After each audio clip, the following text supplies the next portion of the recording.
Hello, my little ponies. This is Nightlife, giving you Chapter 2 of Fallout Equestria Project Horizons. Now, let's just get right into it. I don't have anything to say this time around.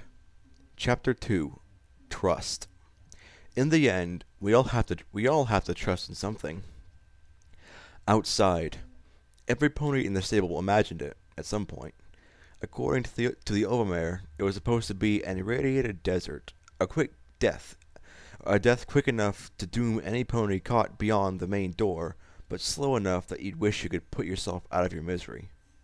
To be honest, I'd imagined the outside to be a really big atrium, just a huge flat space with better air and better lighting. Of course, we knew that the outside hadn't always been deadly. But there wasn't much in the school about how it used to be, except grainy pictures in books. Apparently, recycled wafers grew on things called trees, while there was an edible carpet called grass everywhere. My first impression of the outside was made simple by the presence of two invaders standing on the other side of the boarded-over hatch. If it hadn't been... Oh, wait, no. I skipped a line, I'm sorry. The two ponies were just starting to turn towards the exit when we burst out, taking them both by surprise. If it hadn't been for Sats, I never would have been able to take the shots. It was just pure luck that the first shell from the pump action delivered a hit to the first raider's throat, and the second wounded his companion enough that she started to run for her life. Running! An excellent idea. We set off in the general direction of away. That was all I could think of as Deus thundered up after us. There was some stuff, shrubs, trees, that I hoped would make us harder targets when he did eventually step out. For now, our direction was downhill, and our speed was for our lives. At least it was for 5 minutes. Then P-21 started limping. Soon he started slowing down. I passed him and glanced back. Our eyes met. There was no animosity, just a question. Is this the plan? I could leave him, I realized. They always wanted me. They might just ignore P-21 altogether. Then I mentally hit myself as I remembered little Vent lying next to her mama. If these ponies killed foals so casually, P-21 would be no better off in their hands. Hands? Really? Really, Somber? I think you mean hooves. It would be more merciful if I just shot him myself and made it clean. No, I couldn't do that. I slowed and enveloped his leg in the faint white glow of my telekinesis, trying to add support. He looked panicked for a moment, then realized I was trying to help. His pace didn't pick up, but at least he wasn't slowing down as much. Turn left, a voice buzzed to our left. Left was nothing but rock and more of these gray bushes and a bug? A metal bug was bobbing in the air before us with little fluttering wings. What? Huh? Talking metal bugs? I had about a dozen questions pop in my head. And the dumbest spilled out first. Why? I gasped, panting. I didn't think that I was in that bad shape. But then there wasn't much need for running for my life in '99. You want to live? You want to live? And it zipped away through the bushes. I could hear Deus now. It was like the rapid thumping, grinding noise the old food wafer stamping machine was making before it blew. From the snapping and crunching, I wondered if he was even bothering to go around the trees or just running straight through them. Good Celestia, that's gotta be scary. I gotta admit that. It has to be terrifying. Okay. Where was I? Alright, straight through them. Come to think of it, I did want to live. I glanced at P-21, who shrugged at my look, and we turned to the left and raced in the direction the weird metal bug had taken. We came to a house. Well, if you could still count 2 standing walls, a toilet, and a bathtub as a house. I tried to ignore the pony skeleton curled up in a tub as we ducked behind the wall. Here, hide, the strange metal bug said, and then it zipped away into the underbrush. But I started to say when I heard a panicked cry to the south. Not my voice, but definitely a terrified mare. I almost started after it when I realized that it had the same tinny buzz as the bug. A second later, Deus and 4 raiders galloped past. We didn't move for a minute or two, but then, finally, I laughed. Well, that was exciting, I choked. I was gonna die. I can't explain it, but when I looked into the sky, I thought it'd be like the atrium ceiling. Instead, there was just this great, big emptiness above me, with distant gray that blurred into obscurity. Despite my head being tilted back, I felt like I was looking down. My brain screamed at me that if I took so much as a step, I was going to fall into that immense nothing.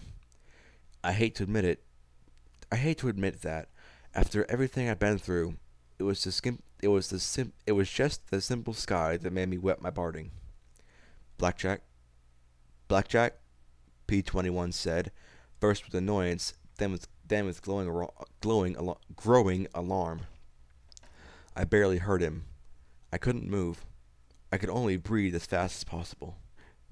Slowly, he reached up with his hooves and covered my eyes. Immediately, the sensation of up being down ended and I fell over, wanting to retch. But there was nothing to bring up. I made sure my eyes were on the dirt when I opened them. I could finally lower my breathing rate to normal levels. Thanks, I said softly, sincerely. He could have just trotted off and left me like that. If I left him behind, that's exactly how Deus would have found me, eventually. There was another faint buzzing, and I raised my gaze enough to look at the little flying bug. Had I been out of it for that long? Now that I could look at the bug while not running for my life, I could see that it was actually a flying robot made to look like a bug. Well, that was at least less weird than a non-robot metal flying talking bug. There was a faint crackling noise, and the tinny voice spoke again. Well, he was sure in a hurry. Don't worry, I sent him off on a wild sprite chase to the south. For some reason, though, I couldn't shake the feeling that it had somehow been watching us, or somehow also been watching us. Thanks, I said, and I meant it. Now, I hope you don't mind, but just who and what are you? I was more curious than suspicious. I was fairly confident that, if the metal bug thing wanted us dead, it could have just let Deus catch us. You can call me Watcher. As for what, this is just a sprite bot. You'll find them wandering all over the wasteland. I just took some in this area over when I noticed you two helping each other. So, Watcher wasn't this machine thing. He. That voice didn't sound very marish. I snorted. I sort of imagined a robotic P-21 behind that speaker. He was just controlling them from afar? I really wanted to know how any pony could do that, and I put that question somewhere in the 40s or 50s of my rapidly growing "what the fuck" list. Thank you, P-21 said calmly, as if he wasn't fussed at all with meeting a robotic talking bug. The dry yellow stalks of grass, or that entire great, big, empty. I gave myself a shake and to try and ignore it. But it was like the sky was Deus hovering above me. I couldn't freeze up like that every time I looked up, though. Yeah, thanks for all your help. I don't suppose you can magically make shotgun shells pop out of that thing, can you? There was a soft chuckle. No, but you've got the right idea. Believe it or not, you're better off than some ponies I've met. Then, in a softer tone, as if to himself, though she didn't have raiders hunting her right out of the stable. Who? So what should we do? P-21 asked respectfully. The little machine seemed to be regarding us, and I suspected that this watcher pony was deciding something about us. You've got one gun. Get more and all the ammunition you can find to you can put your hooves on. One of you has decent enough armor, but keep your eyes out for more and better. Now all you need is some direction. Might I suggest west? You might find something useful that way. Lastly, make friends. The more ponies you have looking out for you, the better your chances. Another metallic chuckle. Though I suppose the two of you, have a head start on that one. What? I looked at P-21 and gave an awkward laugh. Oh, no. We're not friends. In fact, we really just met today. When I rounded him up to be retired, my laugh withered as P-21 just looked away. Okay, awkward. Oh, for some reason the sprite bot sounded disappointed. Well, for two ponies who aren't friends, you might want to think about it. The sprite bot gave a sharp crackle and buzz and began to bob and bounce in the air to the hefty oomfa of a tuba. Then it wandered off into the wasteland. Okay. I looked over at P-21 and then down at my pitbuck. Watcher said we should go west. I knew that my pitbuck had a navigation function, but until now I never actually needed it. Loading the map, I noticed two interesting things. First, there was a little icon with a gear marked Stable 99. And secondly, there was a location tag off to the west. I looked around for the sprite bot to ask Watcher if he'd done something to my pitbuck, but it was already out of sight and in the underbrush. The music lost to the soft hiss of the wind in dead grass. Well, I guess west is better than south, I said as I rose, keeping my eyes my eyes firmly toward the dirt. I took a half-dozen steps before I realized I was alone. Looking back, I saw P-21 on his knees in the dirt, eyes clenched shut. What's the matter? He didn't answer. It was then that I noticed his tears. Oh damn. Good thing I hadn't said I was his friend. What a shitty friend would I have made. Your leg? I asked him as I knelt. Stupid question, Blackjack. He was injured and just took his injury out for a 10-minute sprint. He swallowed hard and looked away from me. Aside from the most basic first aid, I didn't have a clue what to do. I had healing potions, but they were for immediate injuries. This kind of damage had. For buck. Let me try again. The kind of damage that had been done to his knee needed major magic. Well, lean on me, I said as I pressed my white shoulder against his blue one, and together we started to hobble in the direction marked on my pitbuck. For a few steps he jerked away from me, and cried out as he fell on his side. I knelt beside him. What's wrong? You're not shot or something, are you? I don't, he muttered. Don't what? I said with my ears twitching. Voices.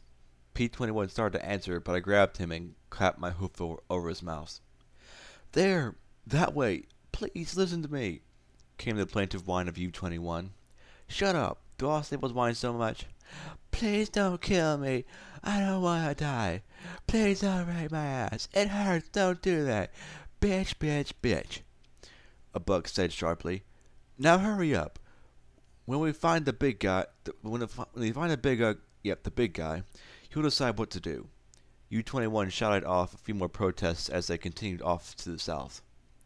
I finally relaxed again, and then I noticed the blue pony shaking hard in my hooves. It almost looked like he was It looked almost as if he was having an attack or something. Oh, crap! Your leg! I'm sorry, I said as I got off him. Yet, for the longest time, he didn't move. He just lay there, shaking. I swallowed, looking to the south. Come on, we can't stay here. We need to get going. Do not tell me I have to leave you here. He started to rise, his braced legs sticking out to the side as he started to hobble. East? Hey, where are you going? Watcher said to head west. Said to go west. He didn't look back as he slumped against a dead gray stump, pain in his eyes, and he glared at me. I'm not going anywhere with you. I stared at him. Really? I pointed my shotgun in the direction that the invaders had gone. You want to wait here for them? You heard how they were treating U-21. Is that what you really want? He hung his head, hissing softly through his teeth as he clenched his eyes. Look, you're a smart pony, smarter than me. How long are you going to last on your own, injured like that? He took a long, slow breath. What should I do? He said so softly that I wasn't really sure if he was talking to me or not. What would he want me to do? He? He who?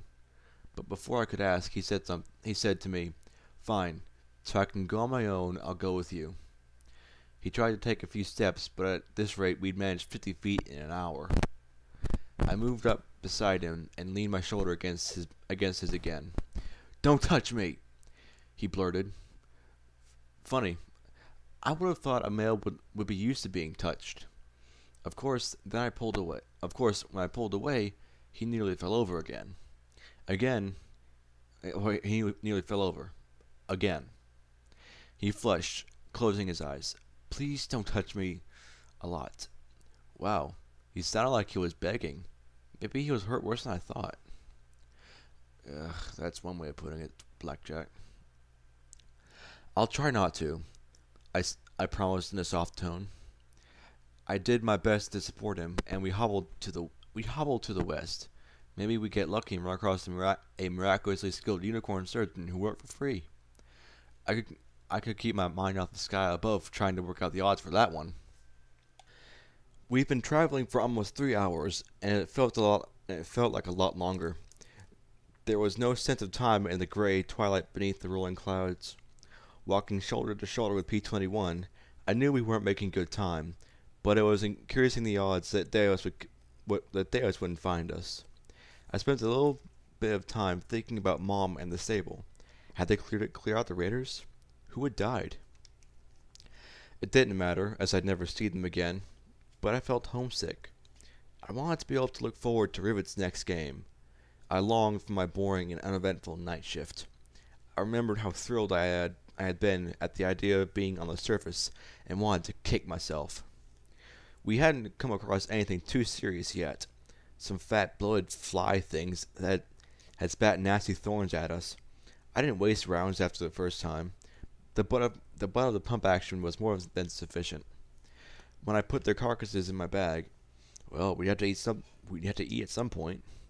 Not that I was all too confident that they were edible, but they'd be better than air or dirt, and quite possibly better than 2 centuries dead grass. I heard you there, girl. My Pip-Buck's inventory system labeled them as bloat sprite meat. There was even a value next to it. How the heck would my Pip-Buck know the value in a totally unknown economic situation, nonetheless? Of a bug it had never seen before? I should ask Midnight how. Damn it! I had to remind myself that this was my life now, but my mind kept going to the past. As loud as these things were in the stable, they were better than this. I once whined to Mom about not wanting to be in security. It wasn't any fun. Sometimes survival comes before fun, she told me. I wondered if fun would be anywhere on my priority list for the foreseeable future. Oh, it will be. Ahead, the dead trees parted to reveal an immense, soggy field. Flooded squares housed patches of thick weeds around scummy pools of muddy water. Still, the water did look incredibly inviting after 3 hours struggling through the filthy wasteland. Then I heard the ticking. That was new and strangely ominous. I'd only heard it once the one time I had gone near 99's magic generators. I looked at my Pip-Buck and stared at the sight of the little radiation needle bouncing back and forth in the green.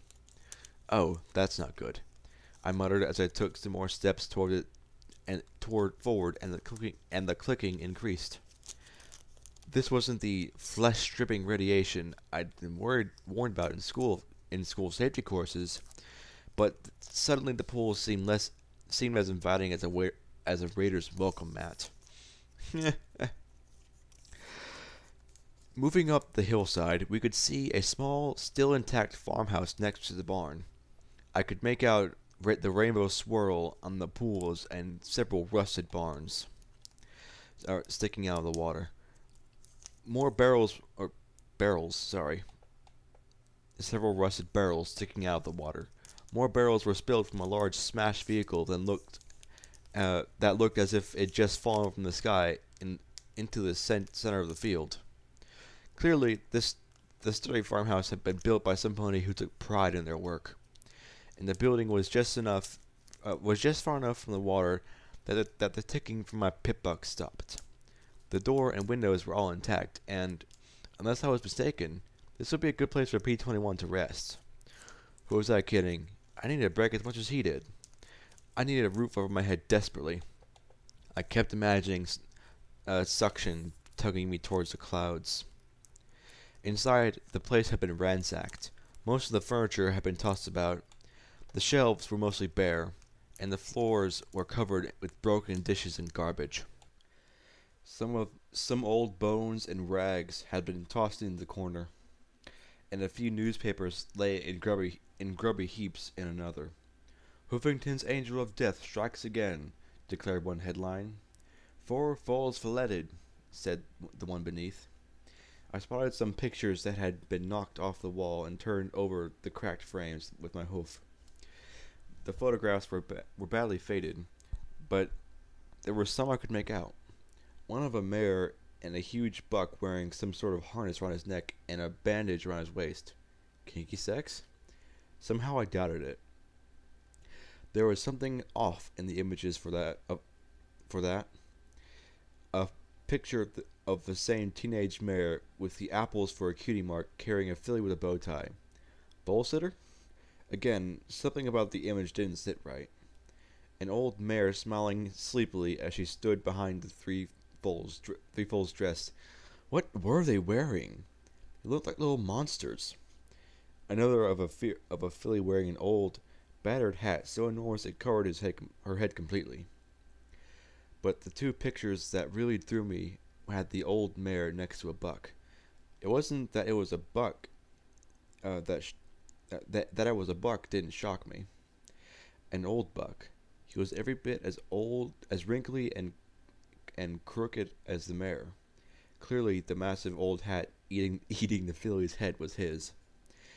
In another picture, he was kissing the shocked-looking old mare on the cheek. Two mares looking like the older versions of the pair from before. Crap, I lost my place. The buck, did I do that? Okay, let's try again. Where was I? Ah, here we go. Two mares looking. In another picture, he was kissing the shocked-looking old mare on the cheek. Two mares, looking like the older versions of the pair from before, stood side by side in smart-looking business attire.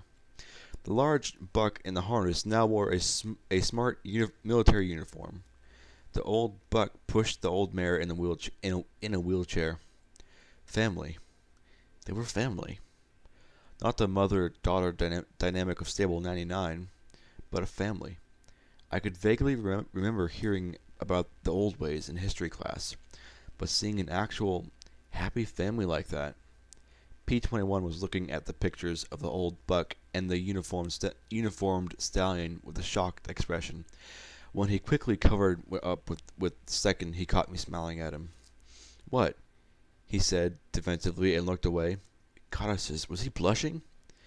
The mares were cute enough, I suppose. Slowing by the one with the 3 apples made me imagine a little fun flank spank. The what was the word? Brother? He was pretty delicious. I could really eat his apple. Ooh, Blackjack. Awfully cute, I said, giving him a playful wink. I needed to get his mood up. Hopefully it would take his mind off his leg, which was so swollen at the knee I was afraid he wouldn't be able to wear the brace. Of course, my intentions went down like a railroad Sunday. Are all mares sex fiends? Is that it? Oh, hold on, pony. Okay, I'm back, and if you have to excuse me, I had to stop mid-thing to perform a request for my one and only current subscriber. Yay! And it's got me kind of sad. Like, really, really sad. But it's okay, because I am doing Project Horizons Chapter 2 now. Now, where were we? Oh, here it is. Of course, my intentions went down like a railroad Sunday. Are all mares sex fiends? Is that it? Huh? Where did that come from? I was just trying... Don't you get it? He lifted the black and white photo of the calm buck in the uniform. Males as soldiers, husbands, brothers, not as breeding equipment. I tilted my head to the side, as I was now completely lost. You see them, though, and cute? That's all you can say about them? Pissiest male ever. I was just trying to lighten the mood, I said in a softer voice. He blinked, then resumed his grumpy frown. Midnight. Why couldn't I have run out of the stable with a beautiful dark unicorn mare? Really, if you're going to have a traveling companion, it'd be hard to beat that. Or a pony with a sense of humor. Was that too much to ask? There were a few other things in the room. A terminal sat atop a desk. P-21 had to smack it with a hoof a few times before the green screen lit up. Ooh, green screen! Animation! I'm sorry. Next to it was a small safe set into the floor. From the scorch marks in the corner of the room, it looked as if some pony had tried to blast it open. I guess it was a miracle the terminal still worked. I also found a locked ammo container that was way too heavy to be empty. Can you get that to work? I asked him as he started to tap on the keys. The work seemed to calm him down. Maybe, he said quietly. Duct tape showed me a few tricks, and it looks like it's still pretty much intact. You too close? I said, not feeling genuinely curious. Maybe it was the pictures. Both Watcher's comments and what we'd been through had made wonder about this odd blue pony. Ugh, need a bit more editing in this story. This is fall Equestria, peoples. Yeah, Somber, get it with the program. No, I jest. I am playing Somber. You are amazing. Let's continue now. For a moment, I thought he was going to launch into a new triad of anger, but it seemed like I'd exhausted his supply for now. Instead, he looked almost guilty. He didn't answer for a minute as he tapped the keys, then said softly, "She was close to me." He suddenly shut down the terminal and then started it back up again. Meeting my surprised look, he said in his calm voice, I have to close it out. Too many wrong answers, and the terminal could lock me out permanently. And this is why I didn't touch terminals. So, she taught you how to do this? He sighed and closed his eyes. I'd rather not talk about it. She's dead. I've escaped. I don't want to remember that place. He looked at the screen, his voice level and cool. Now, if you don't mind, I need to focus on this. Well, so much for friendship. I sighed and stood. Well, I'm going to check and see if the sink in the bathroom still works. I needed a bath. I desperately, terribly needed a bath. The blood I'd rolled in had hardened like black paint. I smelled of blood, urine, and feces. Oh, damn, Blackjack. I'd take one of Ribbit's ice water baths right now if I could. Still, I hesitated a bit when my pit buck notified me that the water in the sink was also radioactive. I wasn't going to drink it though, so that cut down some of my exposure, right? I found a rag, soaked it, and tried to scrub myself off as well as I could. By the time I finished, my pit buck radiation meter bounced back and forth in the middle of the green gauge. I guess that meant I wasn't near flesh-stripping radiation levels yet. Oh, excuse me. I returned to the living room with the terminal and smiled. So, am I glowing? For the first time ever, a look of absolute, incredulous shock settled on his face. You're pregnant?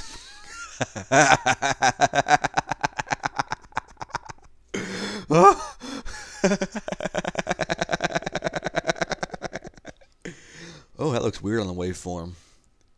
Awesome. Oh, P21, somber. Thank you for that laugh. I needed that. I laughed as I flopped onto the couch. Oh, goddesses, I hope not. I just washed in some water that was more radioactive than I'd like. Of course, if I were pregnant and radiated... Okay, not thinking about that now. I definitely killed the joke, though. Yeah, it kinda did. Nice. Oh, you look cleaner. He replied with a flush as he returned to the screen. He hit a few more keys and suddenly smiled.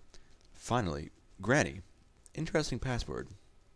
Nice, I said as I smiled at the safe. Can you pick that lock on that too? I suspected it wouldn't be easy for him. It was a safe after all. Why? He hit a key on the terminal and a click came from the safe. Okay, now he looks smug. If it was nice, it was a nice change of pace from the stoic or pissy looks he normally wore. Then he looked at the ammo crate. Now that I'll have to try and pick. We swapped seats, him dragging the ammo box to the couch while I investigated the safe and terminal. Inside the safes were two stacks of bits, a small bag of bottle caps, another healing potion, another syringe of Medics, some food that simply had to be past the expiration date, a revolver, and a half-empty box of ammo. I just dumped it all into my bag for now, my pitbuck tallying the inventory automatically. Then I turned to the terminal. There was a series of log entries. The dates after each were so much gibberish, though. Oh well, I had nothing better to do I had nothing better to do while P21 opened the ammo crate. Now, every pony pay close attention to these entries right here. They are very important to the story. You'll find out if you're smart. Entry 1. Well, hello there. Not exactly sure what I'm supposed to be writing about.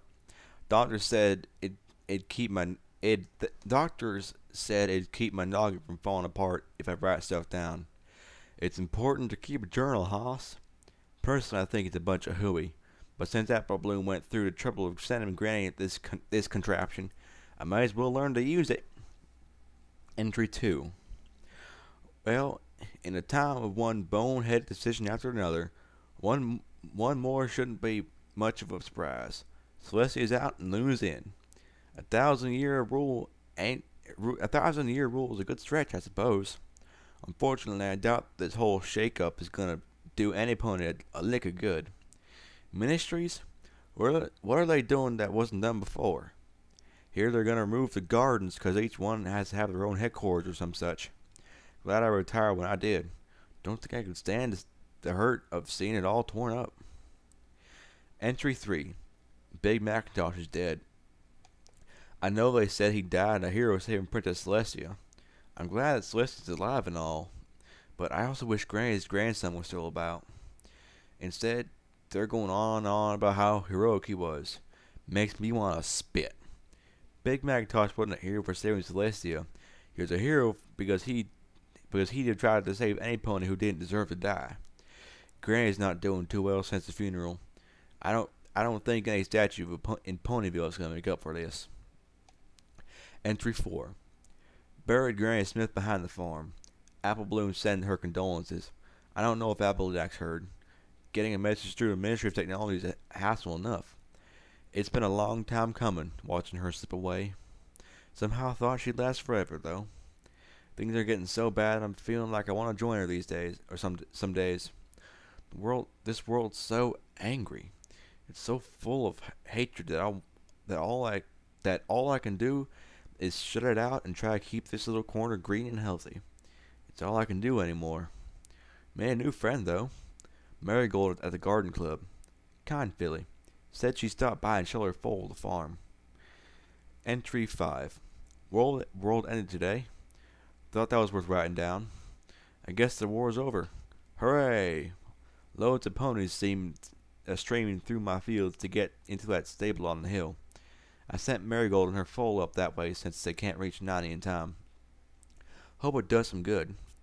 Hope there's some good left anywhere. Entry 6. Sky carriage crashed in the field last night. I figure that's it then.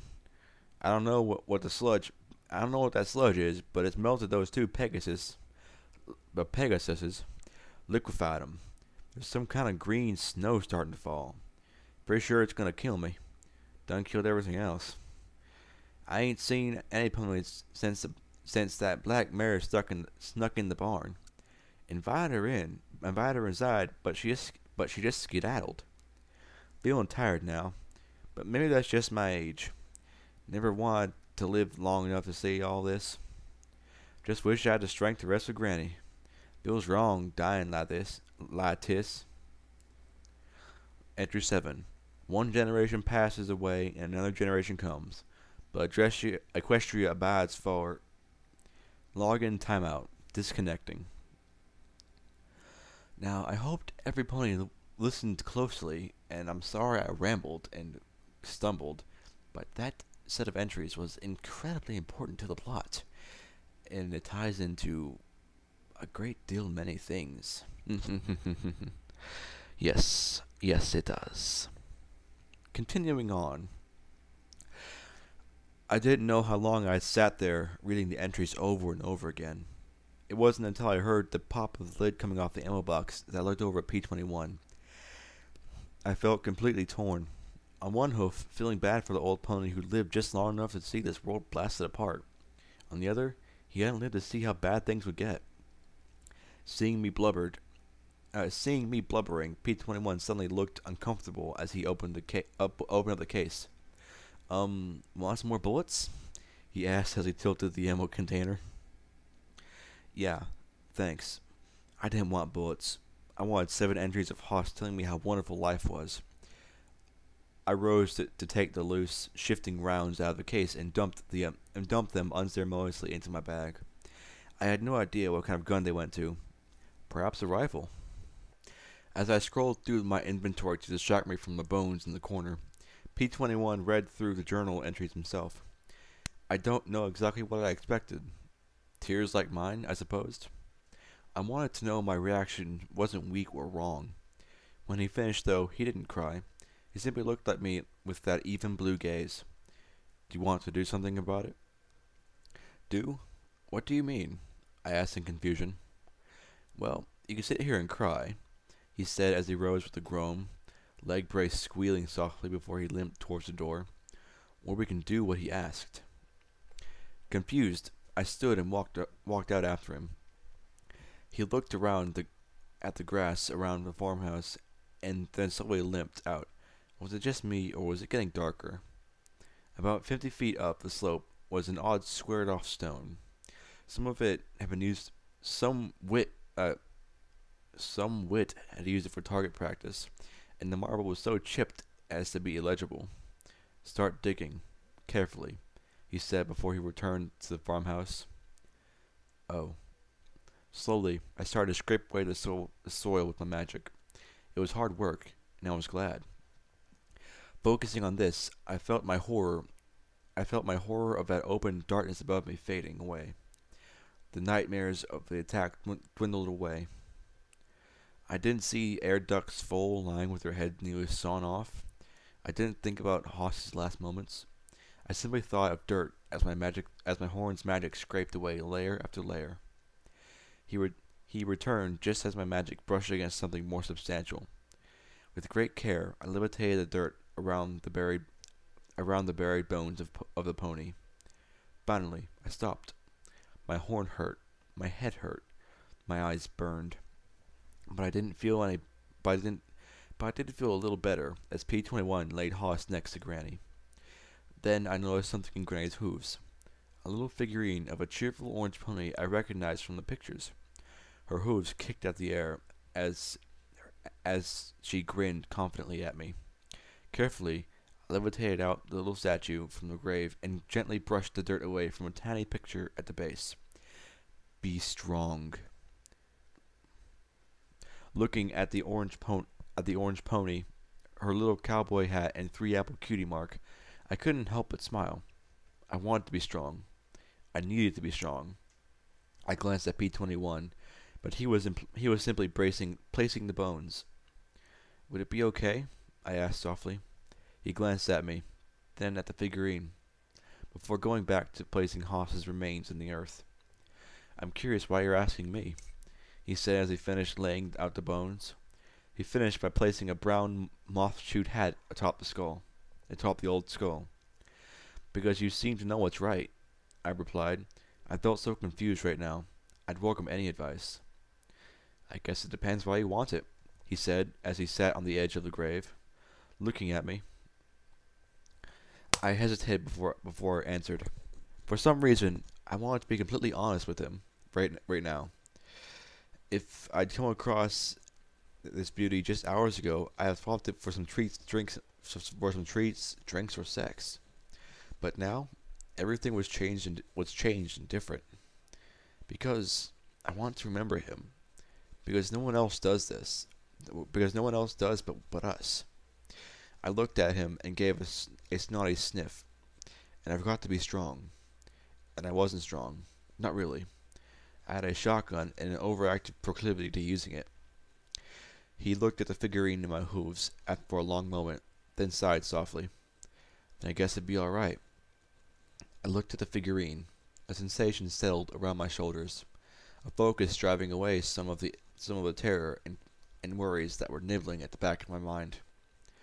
I carefully placed the figurine into my bag, and I was oddly happy that it didn't instantly have a value assigned by my pip-buck. Then we both stepped clear as I gently pushed the soil back into place around their bones. I even tried to put the yellow grass back down. When I finally finished and my glow faded, only the faintest red smudges of light remained on the western horizon. Together, we returned to the farmhouse. The familiar alarm on my pip-buck woke me. I swung my limb at the end table once, twice, and then opened my eyes and blinked. There was no end table because this wasn't my bed, nor was it my bedroom. I looked up at the ceiling. How strange to see one that wasn't dull gray metal. Lying on my back, I traced my eyes along the cracks, and that was when it really sank in. I was outside. At once, I regretted leaving so soon. I'd been in such a hurry to get out with EC 1101 that I hadn't realized that it might be the last time I saw Mom. Without Deus there, and with the stable sealed, I knew that eventually Mom would retake it. They'd do something about the overmare if she was still alive. Big if. And get on with life. But could I go back? With Deus still out looking for me, what was to stop him from following me back in? He'd probably have some pony watching the stable and would come back the second I returned. I barely escaped once. Could I just lose my pip-buck? I didn't have any way to get my pip-buck off. And if I could, I probably wouldn't be able to find my way back. And it was possible that I'd annoyed Deus enough to have him be after me personally. And even if I dealt with Deus somehow, another big if, there was still the pony who sent him. If she, sexist, she'll get over it. Well, I don't know. And if she could send one small army to invade my stable just to get the file, she could probably send another. No, I couldn't go back. Crap. How was I missing home now? My body wanted a hot shower. I wanted a meal in the atrium. I wanted to report to the shift change briefing. I wanted to find Midnight and see if saving her life got me under her tail. But all that was over. Done. I'd never see Midnight again. Or Ribbits. Daisy. The Overmare. Mom. And just like that, being outside sucked. And speaking of sucking, why were there red bars on my EFS? Shit. I rolled onto my hooves. P21 had to be the yellow bar next door. He refused to share my bed. Looked pissed that I even joked about it. Did he really prefer to sleep alone? I retrieved my shotgun and carefully opened the door a crack. I'm telling you she's here, a vaguely familiar voice said. I have her pit-bug tag. Shit, I knew that whine. U-21. If he had my pit-bug tag, he could find me. Was there a range on these things? Every pony in security was locatable anywhere in the stable if there wasn't local interference. If I activated Mom's tag, nothing. Maybe it was blocked by the stable walls. She better be. I'd never seen Deus. She'd better be. I'd never seen Deus this pissed before. A mare muttered softly. If he'd listened earlier, we'd have had her hours ago. U-21 started to grouse. Will you two shut up? A different mare hissed. Let's finish this and get the damn thing.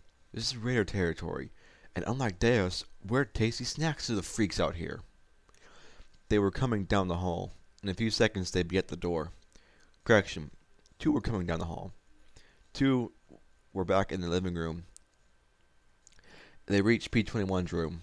I heard the door open, my heart suddenly pounding. Empty, one mare announced.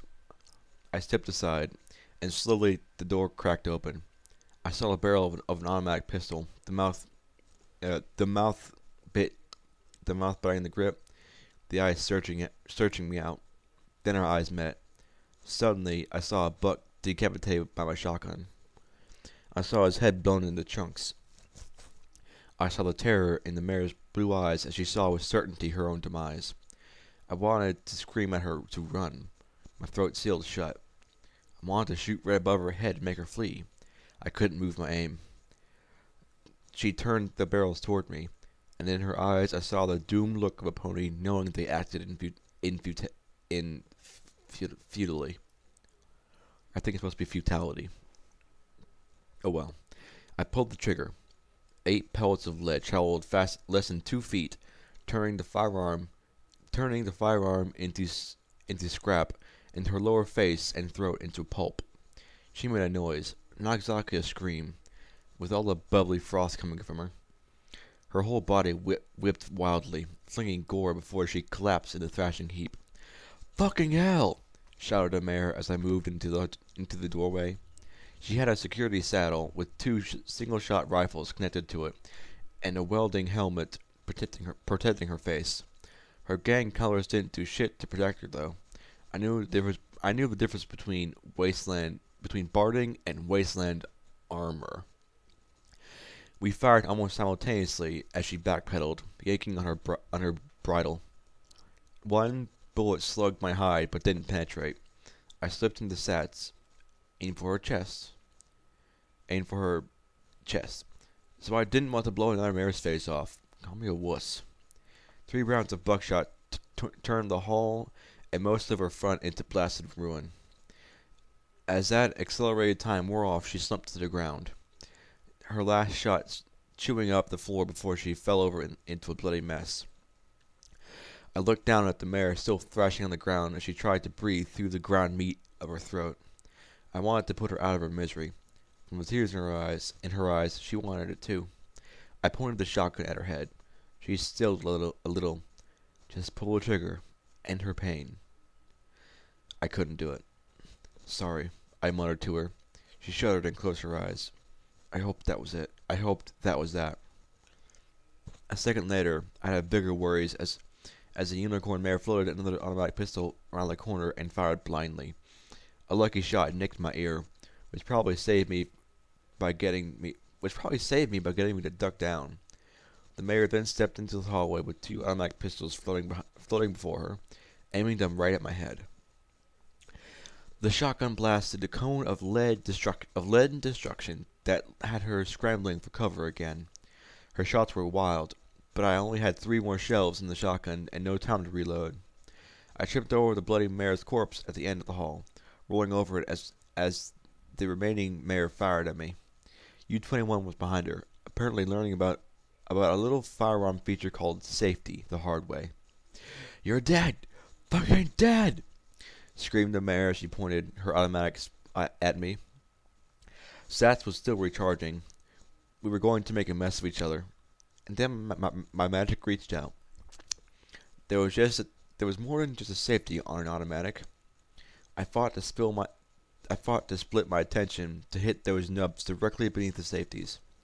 A push, and the magazine slid out of the guns. 2 bullets, and only 2, punched my barding hard. 2 shells, and only 2, turned her chest into a bloody hole. She died with a confused look on her face, her fading horn still pulling the triggers. Oh, that's harsh, Blackjack. That's really harsh.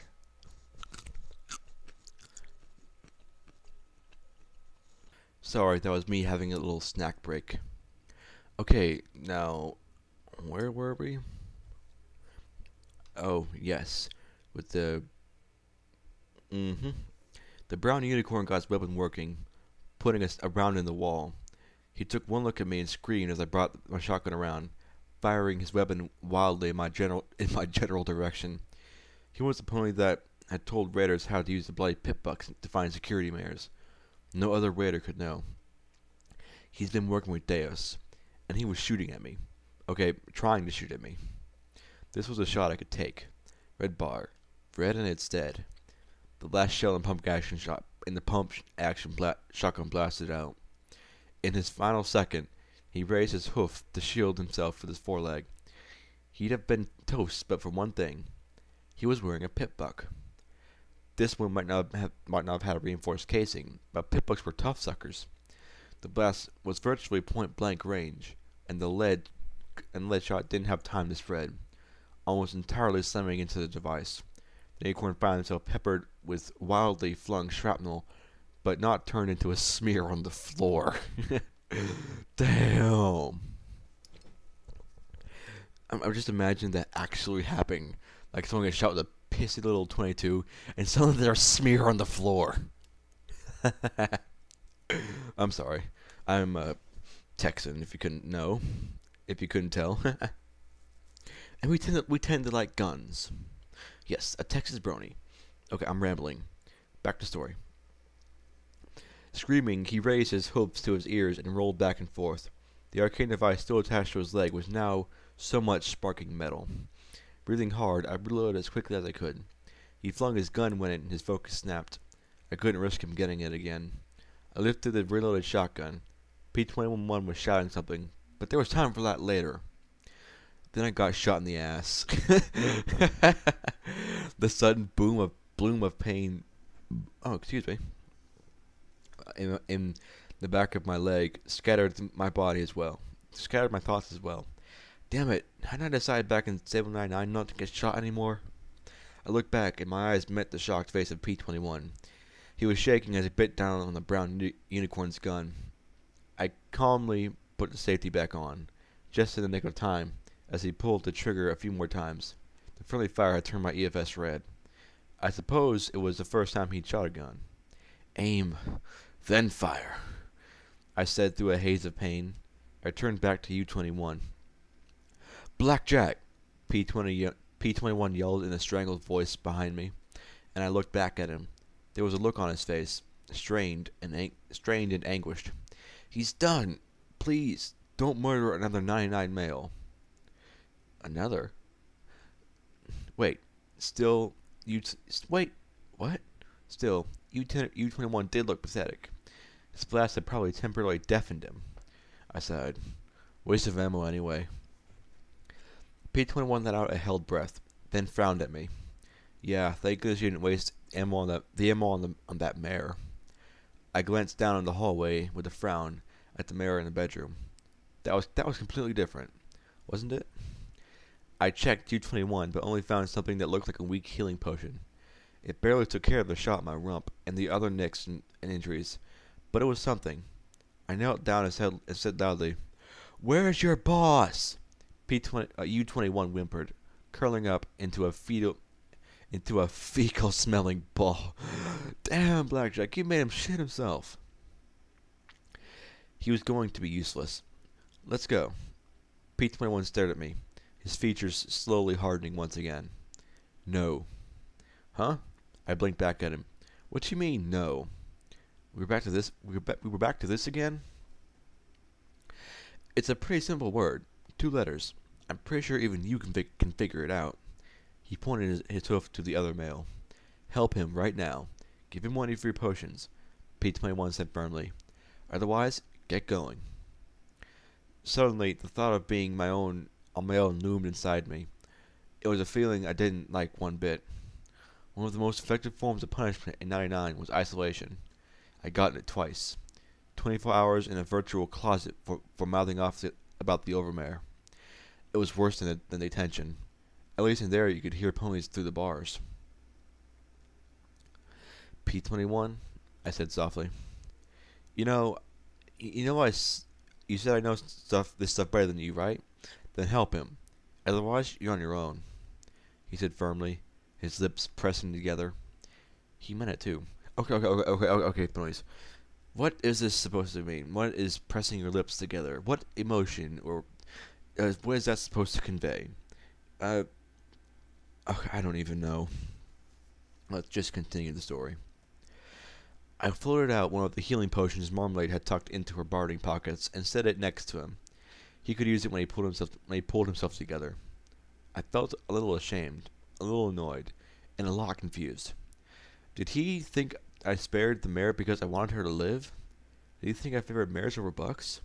That was just crazy. With a sigh, he gave one last look at U-21, and together we left the farmhouse. We continued following the pitbuck's directions west. I took it for a good sign that neither that metal abomination nor any raiders had found us since. Walking under the open sky, I still felt the pit of my stomach drop when I glanced up, but I didn't lapse into bladder-weakening horror like I had before. I didn't stop keeping my eyes down at my own level as I looked for something more hazardous than bush rides, though. P-21 was walking on his own, but slowly. I'd given him the Med-X, but after a long hesitation, he simply put it in his pockets with a mutter about how he might have to run again. The pain was obvious, but he bore it as stoically as possible. The issue of him taking the revolver or one of the pistols, on the other hand. No, he said simply. Yeah. But you remember what the Watcher said. If you can't protect yourself, then you're going to die. Then I'll die, but I'm not taking it. He stared me right in the eyes. And if you were smart, you wouldn't want me to have it. Ugh, more cryptic, angry statements. He's right, Blackjack. That had started the disagreement. No matter what, he refused to take one of the guns. I didn't want to fight right now. Not after everything he'd done for me the night before. Still, it bothered me. I also didn't like the idea of him being unable to protect himself or save my butt if things went bad. I couldn't get him to open up about anything. We weren't friends. That was the truth of it. He was smart, clever, and resourceful, but we were not friends. Was that really so surprising? Clearly, there was far more bothering him than just his injured leg. Yet he wouldn't talk. It's like he hated me or something. But hadn't I saved him from Daisy? Didn't I help him escape from 99? I had to admit, I was glad when we finally reached the destination on my pitbuck. The sight of the small town warmed my heart greatly. Of course, that was before I realized it was abandoned. The dozen or so buildings along the road were mostly intact, but scattered further away were ruins of thrice that number that had been all but demolished by time. Excuse me.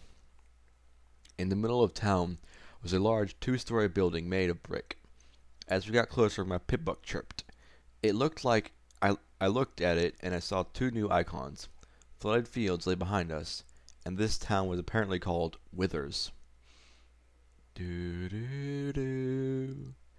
Suddenly, red icons began to appear on my eyes forward sparkle, and we moved to take cover behind a standing wall. I peeked around the corner, searching for the source. I spotted 2 raiders on the roof of the large square building. From their model appearance in black leather, it was pretty clear that these were similar to the breed that had attacked our stable. It helped that they decorated the roof of the building with a variety of severed pony heads. Both raiders were armed with rifles. I didn't really want to pit the accuracy of shotgun, revolver, or auto pistol against them until I was close enough to make it not matter. The patrol along the roof would take them out of sight their patrol along the roof would take them out of sight for a minute or so. I could run for the front doors then. There was just one catch. I looked at P-21. Well, he didn't seem to know himself. Finally, he looked at me and nodded. I watched the two, and when they were out of sight, I hurried towards the front door. P-21 managed to keep up for a short sprint.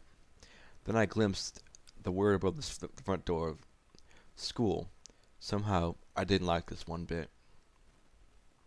Stepping inside was like entering a mouthful of rotten meat. Ew! I'm sorry for pulling, but this reminds me of a time we had one of those big deep freezers. It was a deep freeze, and we had it full of meat, and it was there for 6 months, and apparently 3 months.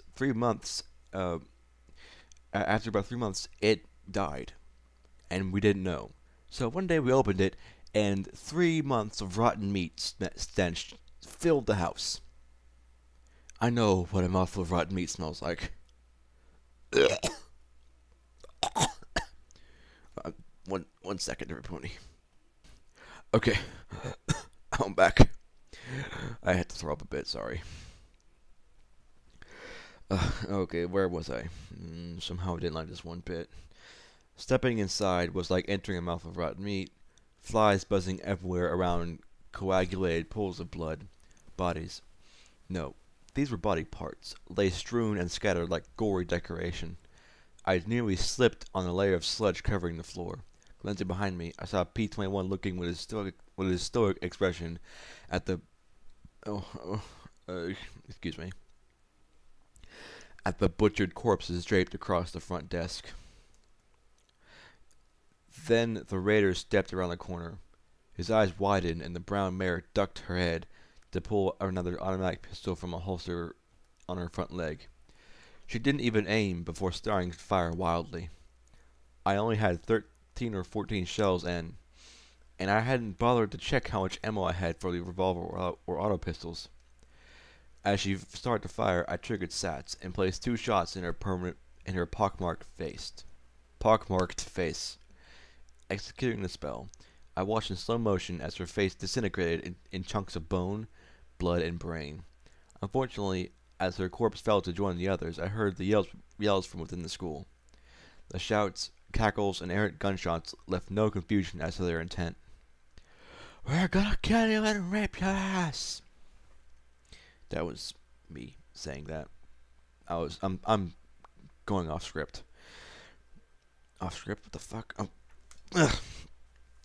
One raider holding a magically levitated knife and another with a sawn-off shotgun raced to the front door of the school. Sats was still recharging, so I narrowed my eyes and filled the doorway with spray after spray of buckshot. The bucks finally dropped, but I definitely didn't like the 5 rounds it had taken. I began moving to check the sawed off for more, but the sound of another raider approaching sent me ducking behind the counter. I levitated up a stream of shotgun shells from my bag, each one clicking into place inside the magazine. I racked the pump-action shotgun as I rose and spotted the 4th raider advancing with steady shots that shooed through my cover. P-21 reached over and lifted a disembodied pony's head. He looked at me grimly and then pushed the head above the counter edge. Instantly the head jerked as the raider swapped targets. I rose, hit Sats, and ended his barrage with 2 solid shots to the torso. P-21 immediately dropped the head and wiped his hooves on my parting. I just looked at him for a moment, wondering if he really just did that. That's one of those, dude, really? Moments. Then he flushed. Sorry. There weren't any more approaching at the moment, though my EFS detected at least half a dozen or so further in. It also identified some non-hostiles.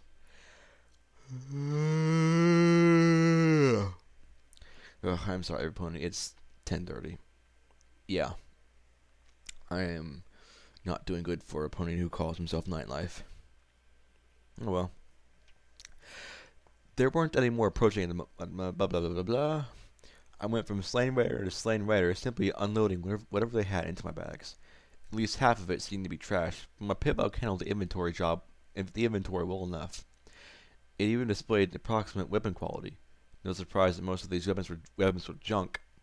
Unfortunately, Sawnoff had apparently never heard of the proper ammunition care, and the few shells he had were probably more dangerous to anybody trying to fire them than whatever they were being aimed at. Good golly! Glancing back to make sure P-21 was behind me, I advanced down the central hallway, looking to the left and right, and trying to keep track of the red marks ahead of me, alert for rapid movement that suggested they were charging. The raiders had wasted no time defiling the school. Most of the posters meant to motivate learning were defaced or torn down. Ruined books covered the floors in heaps of moldy paper. I peeked into one classroom that had been turned into a slaughterhouse. The Foals desk transformed into butcher counters. I was so fixated on the room that I almost missed the butcher. He, however, didn't miss me. I turned just in time to see a gore-coated raider emerge from a bathroom, swinging a cleaver at my neck. Once again, my security barring saved me from being crippled or disabled, or crippled or decapitated. But by the goddesses, it hurt. I entered Sats and hit him point blank with a shotgun blast to his head. Much more effective. Much more noisy, too. 2 more raiders came running, and they all had rifles. I was at the wrong end of a shooting gallery. I leapt into the butcher shop, finding the cover... Oh, fudge. 1 second. Okay, here we go. I leapt into the butcher shop, finding cover behind the stout teacher's desk. My neck throbbed terribly, but I couldn't look away. I waited for a head to come around the corner. Instead, there was a laugh, and 2 round metal apples clanked through the doorway, rolling on the floor. The explosion was more stunning than the blast blow from the cleaver. Oh. The desk deflected a little of the blast, but my entire left side was coated in blood. Personally, I was amazed at how little pain there actually was. Strike that, I was amazed I was actually alive. The fact that they hesitated before rushing in gave me time to drink down a healing potion. That, unfortunately, resulted in me making noise. Another metal apple came in the doorway. Not this time, I said as it hit the ground. As it hit the ground, I wrapped my magic around it and tossed it back out the door. A yell and a muffled crump sent rattling chunks of metal back through the doorway. I was limping as badly as P-21 when I stepped out. They were still moving. 2 shells fixed that. I glanced down the hall. No reinforcements. Were they deaf, waiting, or running? Nope. 3 marks were steady. Nope, the 3 marks were steady. I guess they were waiting for setting up some kind of trap. Good. I looked over at P-21, who survived the explosions unscathed. My horn glowed as the revolver floated to him. Take it. I need your help. I told you. Oh, excuse me. Unless you give me a reason right now. Oh, excuse me. Lung spasm. I'm sorry, Pony. I have this thing where a small portion of my lungs can collapse randomly, and I need to take a deep breath and pop them back out. I'm fine. No worries. My dad had them too, and they should pass within 20 years. Unless you give me a reason right now, I don't care. I shouted at him. My barding was half shredded, and my hide wasn't doing much better. If you give me that gun, I might shoot you again, he replied softly, not looking at me. If you don't know how to fire a gun, it's not that hard. You point the end with the hole at the bad guy and pull the trigger. The bad guy's not my butt. I added for emphasis. Okay, there was a lot more to it than that, but I finally got him talking. I know the basics, and then he looked at me with that calm look. I mean that if I had a weapon, I might kill you. Okay, what? I looked at the remaining 3 hostiles. they were still holding steady. I wonder if they could have imagined that why we were holding back. Probably not. Okay, elaborate for me. I don't want to talk about it, he replied firmly. I don't want to think about it. I don't want to remember it. He clenched his eyes and started to shake. I can't. I don't know what I'd do with a gun right now, Blackjack. Please, don't make me use one. He begged softly, keeping his eyes squeezed shut. I opened my mouth with a hard comment in mind, then closed it with a grimace. No. Watcher had suggested that we become friends. I'm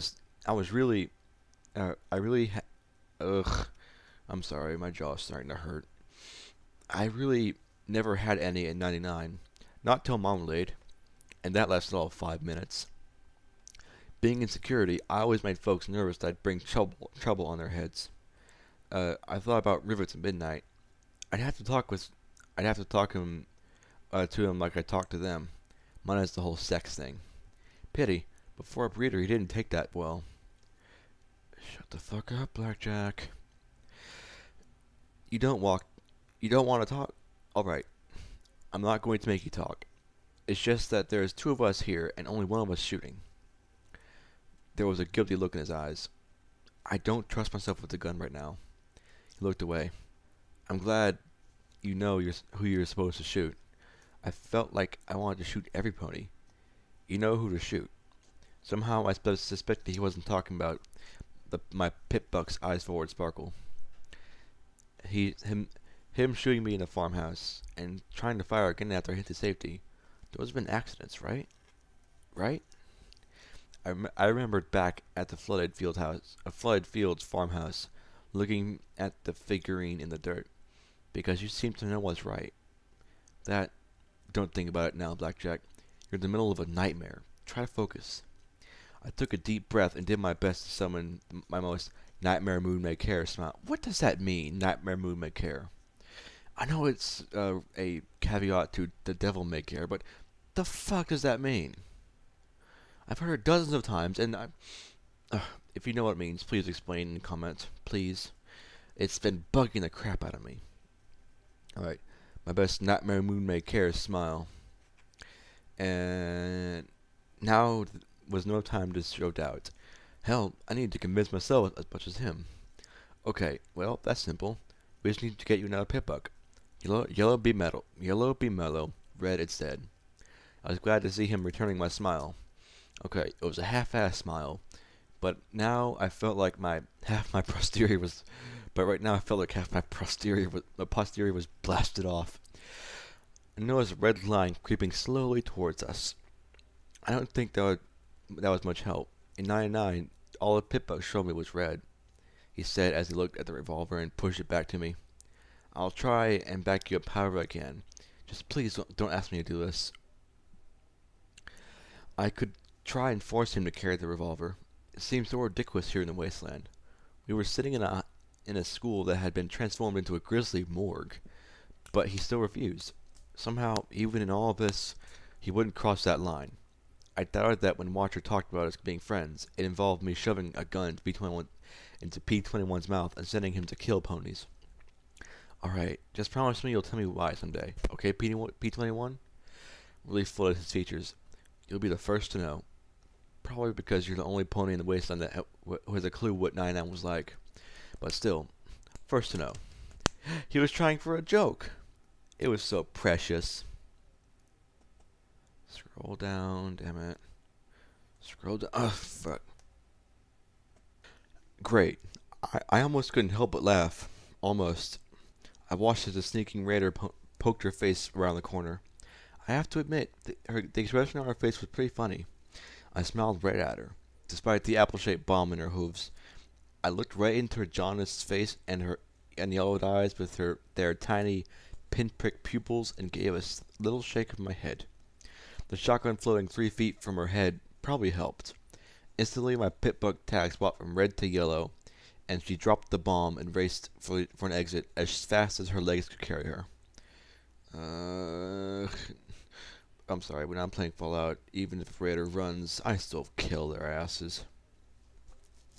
And I don't like killing any pony, even unless they're raiders. The raiders are fair game.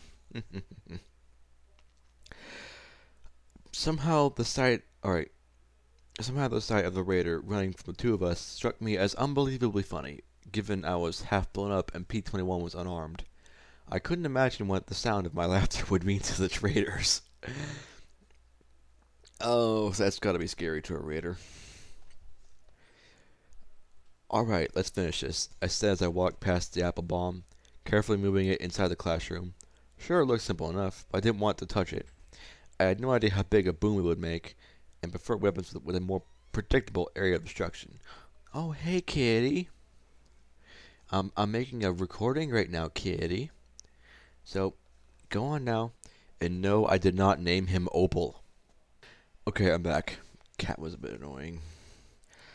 I made my way towards the second classroom. As I neared the door, one knife-wielding raider sprang at me. Knife versus shotgun. Really lousy odds for her, but it cost me 2 of my 4 remaining shells. Only one raider remained with the friendlies. I trod past more scattered filth, heedless of the risk. At this moment, I just watched over as over with a. I just want. At this moment, I just wanted it over with and cleared.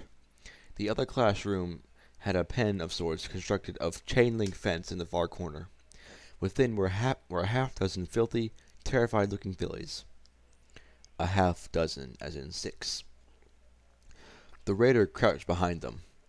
"Cunt," he said, then gripped the stem of an apple bomb with his foul brown teeth. Ew. Yo ho, a pirate's teeth for him. With that, what was it with raiders in that word? Still, something felt off. He wasn't acting suicidal. He was acting cocky. Then again, if I shot him and that apple thing exploded, then this definitely would have been an unhappy ending. Carefully, I shifted the shotgun into my front hooves and turned to place the trigger in my mouth, like I had seen the other ponies do. Then I slowly advanced. It had to be the most awkward approach attempted in pony history, but it was working. His grin wavered as he looked confused and then worried. Finally, I took a step too far, and he yanked the stem from the apple. Or rather, he tried to. My horn glowed as I focused all my magical strength on that little stem and kept it connected. Step by step, I moved up till a barrel pump action pointed through the chain link. I tried to make eye contact with the foals, looking to the floor. One or two caught the look. "Mac down, gers," I said around a mouthful of sugar. They hit the deck, and his eyes widened in panic. Sats ensured the shots went where they were needed. My last 2 shots rang out, and his ribcage vanished. Oh, gory.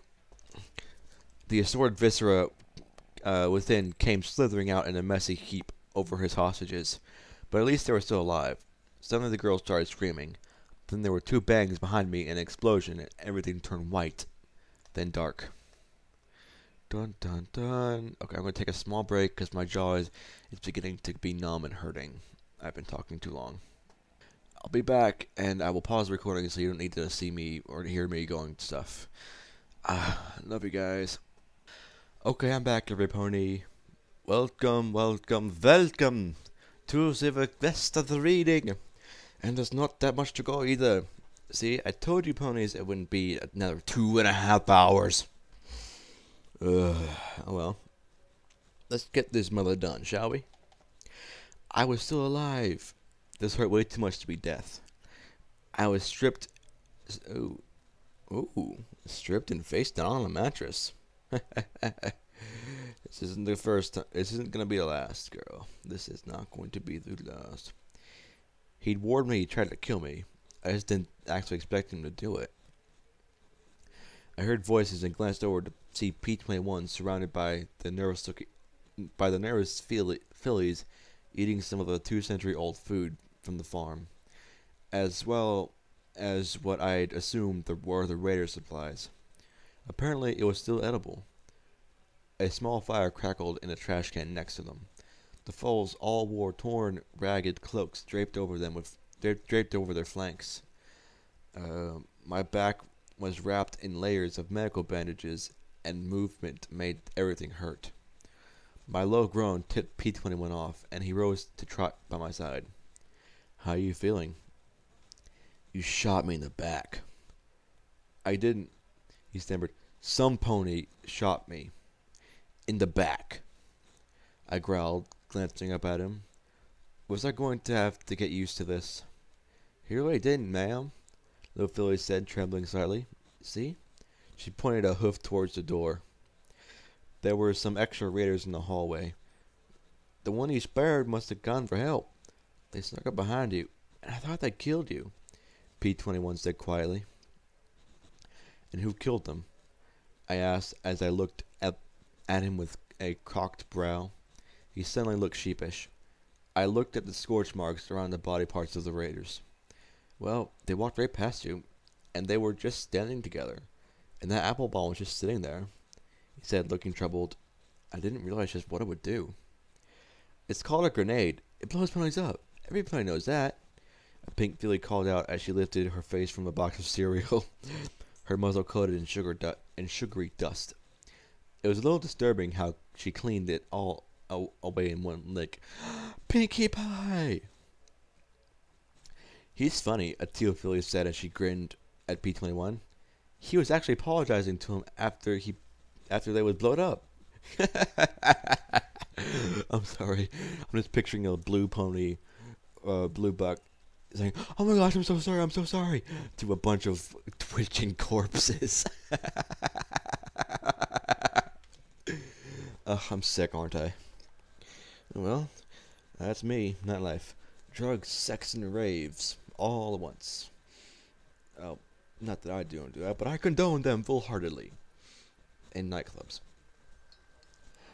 One of the girls laughed. The rest had expressions ranging from pain to tired to even happy.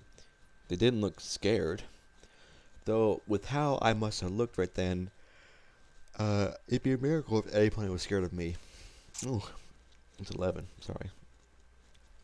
"I don't think I'll be able to do that again anytime soon," he said softly, flushing as he looked at the girls who were tucking into the raider supplies. There were boxes of it tossed in the corner. Food that old couldn't possibly be healthy, but it was apparently quite tasty.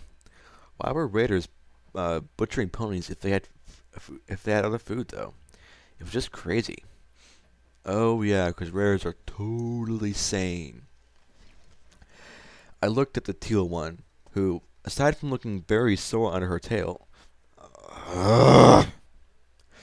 I'm sorry, but the very concept of rape lights a very short fuse in me. Look, a sore on her tail seemed the oldest and most composed. "So, what's your name? How did you get here? And how loudly do I have to whine before you share some of that with me?" I said as I pointed at a box of dried apple shavings in her hooves. She blinked, then grudgingly parted with half the box.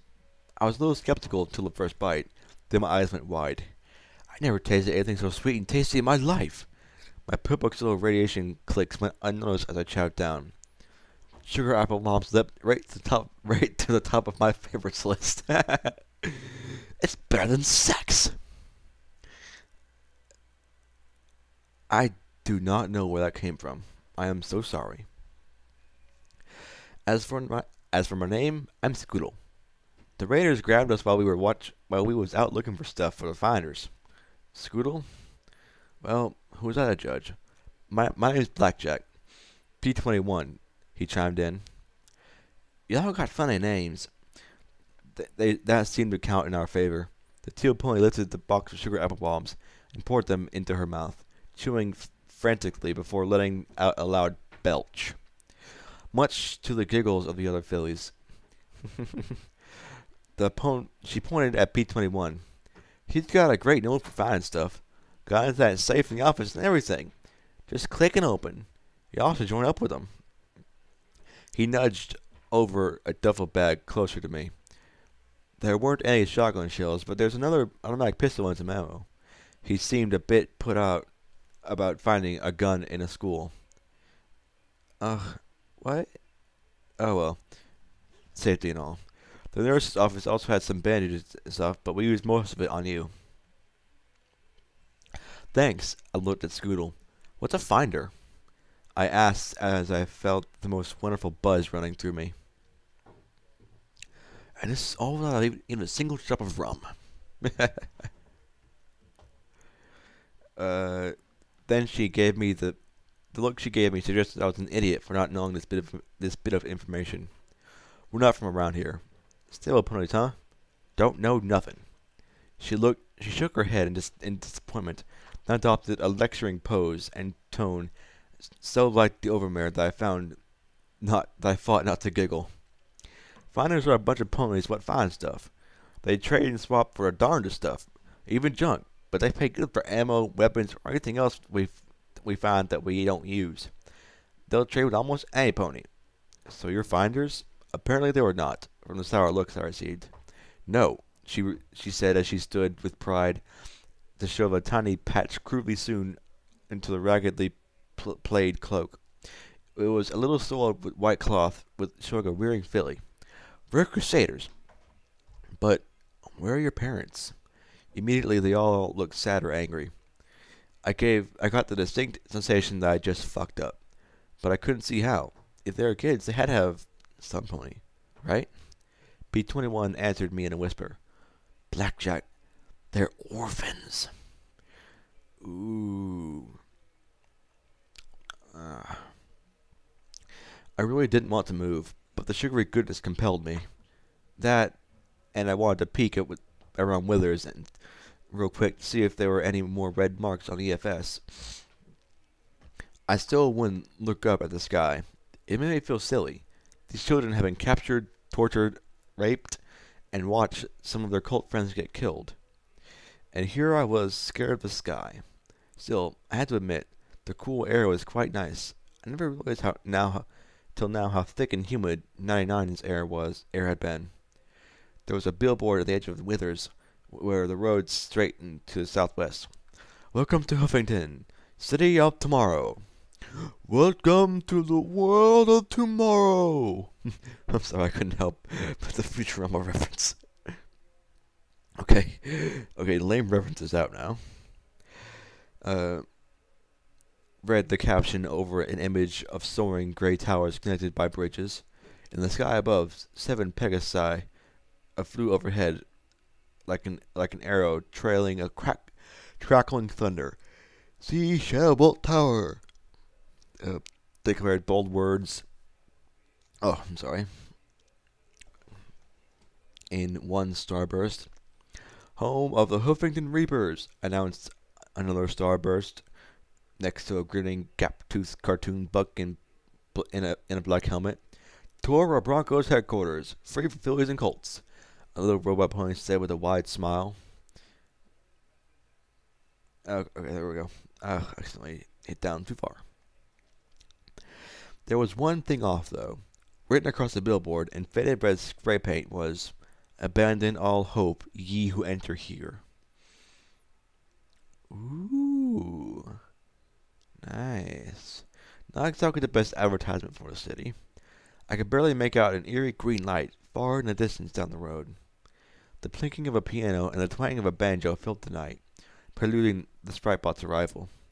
I narrowed my eyes as it bobbed through the air, past me. For a moment, I thought I was going to continue into the darkness when it paused and turned towards me. "Watcher?" I asked, sitting up a little. The obnoxious music cut off at once, and the little flying machine flew in front of me. "Well, you're alive," the little tinny voice said the tinny voice. "Glad to see it." "Glad to be it," I replied with a wince. I smiled as I looked at the bandages that half covered my body. Half blown up, but yeah, alive. I looked back at the bot. Something niggled in my... I almost said a bad word there. Something niggled in my mind, and I frowned. "You put this location tag in my pitbuck, didn't you?" There was a long, awkward silence. "Well, raider bases are a good source of ammunition and other goods. the voice said awkwardly. No doubt, and I bet there are lots of those all over the place. I lay down, folding my hooves in front of me. You knew, didn't you, about the Crusaders? The Sprite-Bot hesitated, and I felt he was picking his words carefully. I might have had some intelligence about them being held till slavers could pick them up. I was angry, but I wasn't exactly sure why. Why didn't you just tell us? Please don't. You don't have any idea what it's like to tell people 6 fillies are being held by raiders, only to have them turn and run the opposite direction, or worse, kill the raiders and sell the fools to slavers themselves. There was anguish in his voice that said he knew all too well. I just wanted to point you in the right direction and hope it would work out. I sighed and lowered my chin to my hooves. Yeah. Do me a favor. Next time, tell me, alright? The Sprite-Bot hovered a moment longer, then resumed playing the banjo as it bobbed into the night. Footnote. Level up. Perk. Telekinetic precision. You've got a steady horn on your head when you need to count sand, thread a needle, or keep a pin in a grenade. Who the buck would count sand? A very bored pony, I guess. Offers no great thanks for KCAT for creating FOE, which is Fallout Equestria. A huge thanks to Hines and Brawnode. Without whose help I would never be able to finish. Also, thanks to every pony for reading and providing feedback. Note, this chapter 2 is not in the original version. It's been though it's closer than as far as chapter 1 is to its. Regrettably, though, our tab's not blah, blah, blah, it's a bit longer than it used to be. Whew. And thus ends Chapter 2 of Fallout Equestria Project Horizons. I am going to stop talking now because my jaw is hurting. Good night, every pony. Nightlife out.